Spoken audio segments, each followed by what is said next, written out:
वहीं साधना प्लस के channel head Brijmohan Singh ने लोक आस्था का महापर्व छठ को लेकर लखनऊ से सीधी कवरेज की है। आइए आपको सीधा ले चलते हैं लखनऊ। छठ का त्यौहार, जी हाँ, पूरे देश भर में आज छठ के त्यौहार को पूरे भावभीन तरीके से मनाया जा रहा है।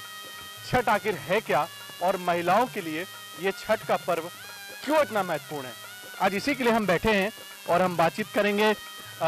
मैं लखनऊ में इस समय हूँ और एक वरिष्ठ महिला है, मैं उनसे बातचीत करूंगा और छठ के विषय में उनसे दो बातें जानूंगा और आखिर छठ का पर्व क्या है और क्यों मनाया जाता है उसके बारे में हम आपसे बातचीत उनसे करेंगे। मैम, छठ का पर्व है, बस आपसे इतना पूछना चाहूँगा कि ये पर्व क्यों मनाया जाता है? सब खुशी के लिए मनाया जाता है, आत्मा को शांत मिलती है, घर के लिए जो मनोकामना मांगा जाता है पूरा छठी मैया करती है, इसलिए किया जाता है। आप कितने सालों से छठ मनाती हैं?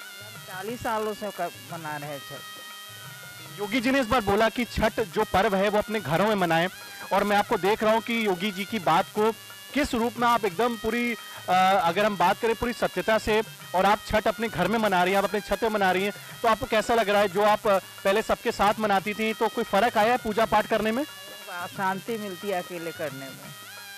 तो योगी जी के लिए कुछ कहना चाहेंगे आप? योगी जी ने कहा था कि की बातों को हम मान गए कि जो दुनिया में सब कुछ जो कहते हैं योगी जी सब सही कहते हैं। तो आप देख सकते हैं योगी जी ने कल एक अपेक्षा की थी उत्तर प्रदेश के लोगों से। खुद वो गोरखपुर से हैं, जी हाँ, पूर्वांचल का वो जगह, वो एक ऐसा जिला जो छठ को लेकर के सबसे ज्यादा गंभीर होता है, खासतौर से उसको बहुत बेहतरीन तरीके से मनाता है इस पर्व को। उन्होंने एक अपील की थी लोगों से और वो अपील आपको दिख सकती है सीधे राजधानी लखनऊ में। जो एक महिला जो 40 सालों से इस पर्व को मना रही हैं और हमेशा वो छठ पर्व को हमेशा सबके साथ मनाती थी, लेकिन योगी जी की बात को किस तत्परता से, कितनी ईमानदारी से यहाँ के सभी लोग मान रहे हैं और उसका सीधा जीता जागता प्रमाण आपको मिल रहा है कि छठ पर्व को ये महिला खुद अपने घर में मना रही हैं छठ पर।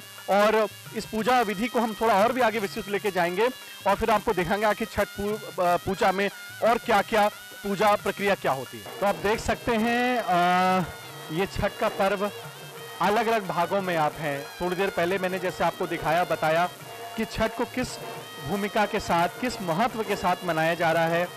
योगी आदित्यनाथ जी ने जो अपील की थी उस पर भी लोगों ने अमल किया है। और अब जब सूर्यास्त सज हो जाता है उसके बाद की भी एक प्रक्रिया है छठ की, और हम बैठे हुए हैं श्रीमती कमलावती सिंह जी के साथ और आप देख सकते हैं कमलावती सिंह जी के साथ हम बैठे हुए हैं और वो, मैं अपने कैमरामैन से कहूँगा कि वो दिखाएं कि आखिरकार छठ की ये प्रक्रिया क्या होती है।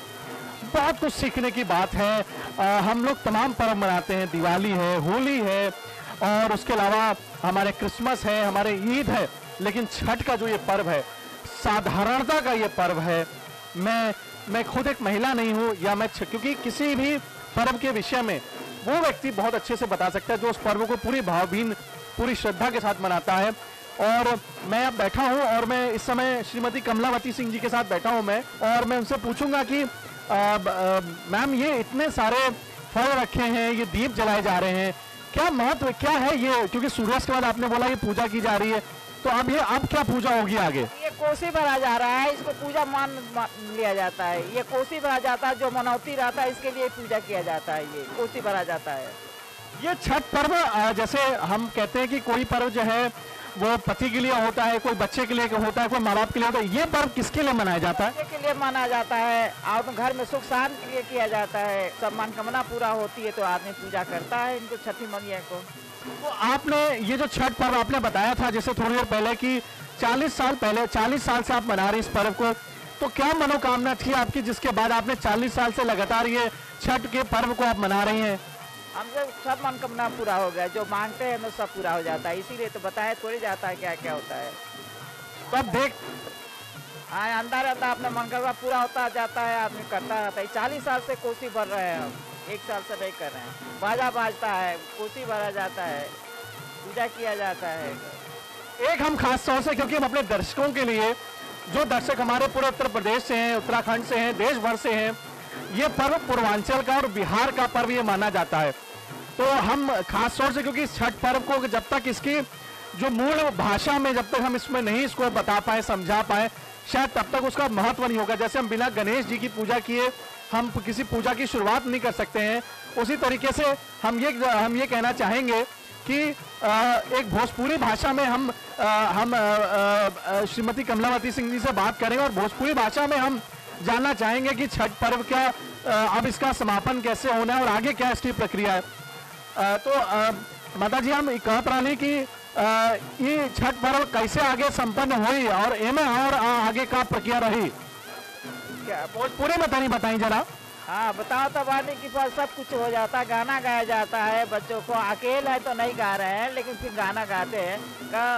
कथिए के नहीं आए छठी मैया कथी ये उरे कथी ये ला दनियाए छठी मैया नैया गोर जाल जाल सोनावा के नैया ये सेवा खारू पे के पूरे अरे सूथा नीला दनिया ये सेवा खा मोर नैया गो जाल जाल।